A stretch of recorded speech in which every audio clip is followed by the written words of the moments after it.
Okay. I just want to say one thing when it comes to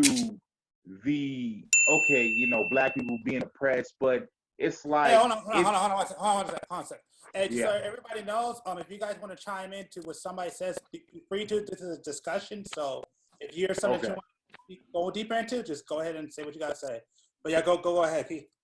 yeah. So with black people being oppressed and the times are how they've always been, it's like, it's like you make a good point, but at the end of the day, it starts with us. It's like, you can't blame white people or any race for treating us a certain way, because even in slavery time, it was a divide. It was, it was house black people and then it was slaves. It was like, yes, okay, how they chose that is how they chose that. But it's not like I've read history, I've saw the movies. It's like, yes, and these house black people, yes, were treated better than the certain black people of darker skin. And it's like, those were treated differently. And it's like, to this day, it's like, you wouldn't walk up and down Compton with a pocket full of money telling other black people that I got a pocket full of money. And like, I don't like when black people sit here and say, oh yeah, connection, this and that, and we need to do this, and white people are the problem. It's like, no, we spend so much time against each other and trying to outdo one another. We don't leave anything for our kids. We don't do nothing.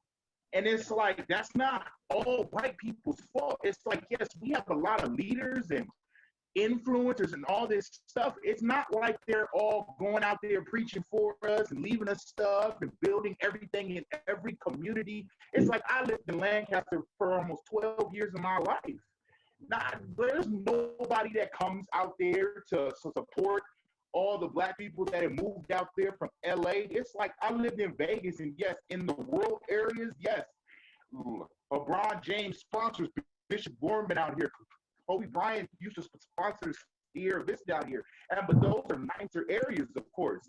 And so I'm not trying to stick up for white people, but I'm not going to sit here and say that it's just their fault and for how the media I disagree.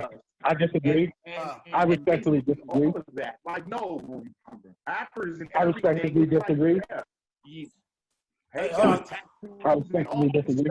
So look at, and like, I tell people, what's the last all-black movie that we were creating a good life? Black Panther, to me, is a fictional film. That's the last all-black movie that we were portrayed in a good life, but it's a fictional film. And so I'm not going to sit here and blame it all on white people. And when we need to come together as Black Americans and stop feeling goddamn sorry for ourselves and rise up. Yes, I do feel like we. I disagree. Can I interject on that? Go on. Yeah, go ahead. Go ahead. Can I interject on that? Yeah, go ahead, man. Go ahead. Well, like I said, everything is causation, right? So when you're talking about pulling resources together to start Black-owned businesses, I believe that should happen as well. But do you understand how many black people want to start businesses that can get loans? Do you understand how many black people are redlined? Do you know what redlining is? Do you understand how hard it is to, even if you want to be in the corporate system or get a job, how hard it is to advance as African American? What people don't understand is the systematic racism, systematic oppression is real. Now, that's number one. Number two, when we talk about us going against each other, that is something that needs to be fixed. But at the end of the day, how do we fix that, right? So how do you fix the divide that was brought there from slavery, right? Well, that starts with not having self-hatred, right? Okay, now to move past that, that requires psychological rehabilitation.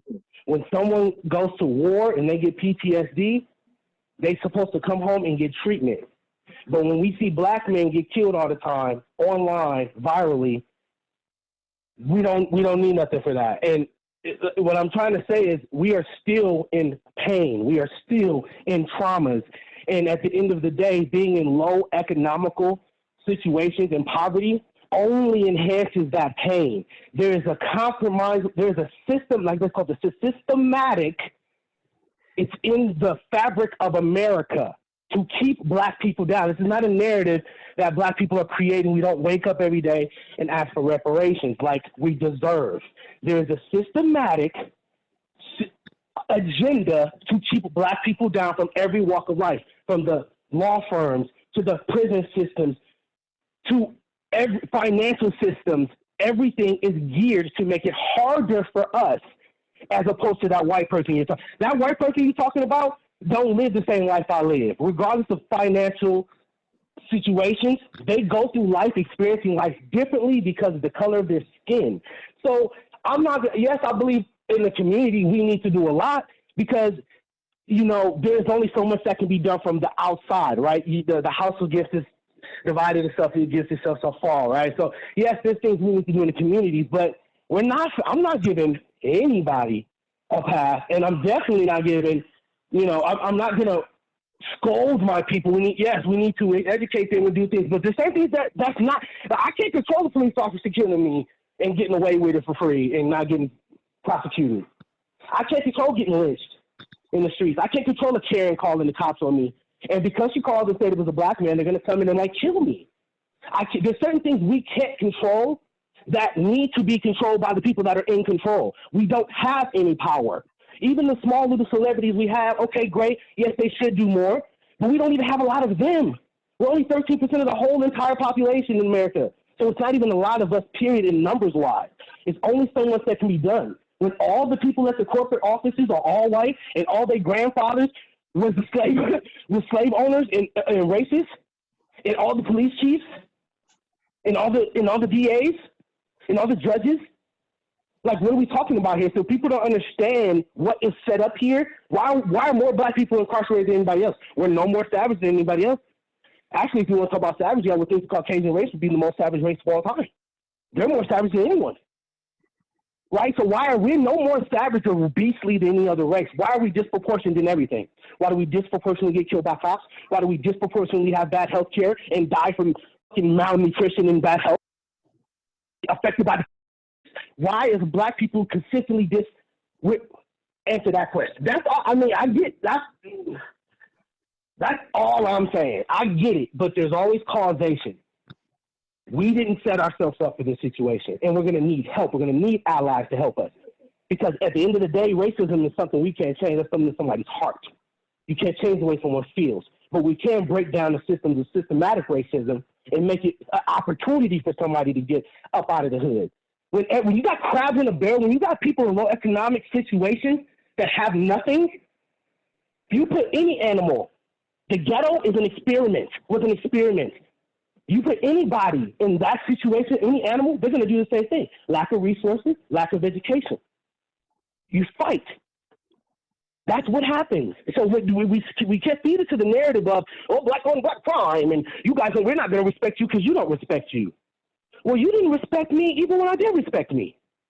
Even when we were doing right, you still didn't respect me.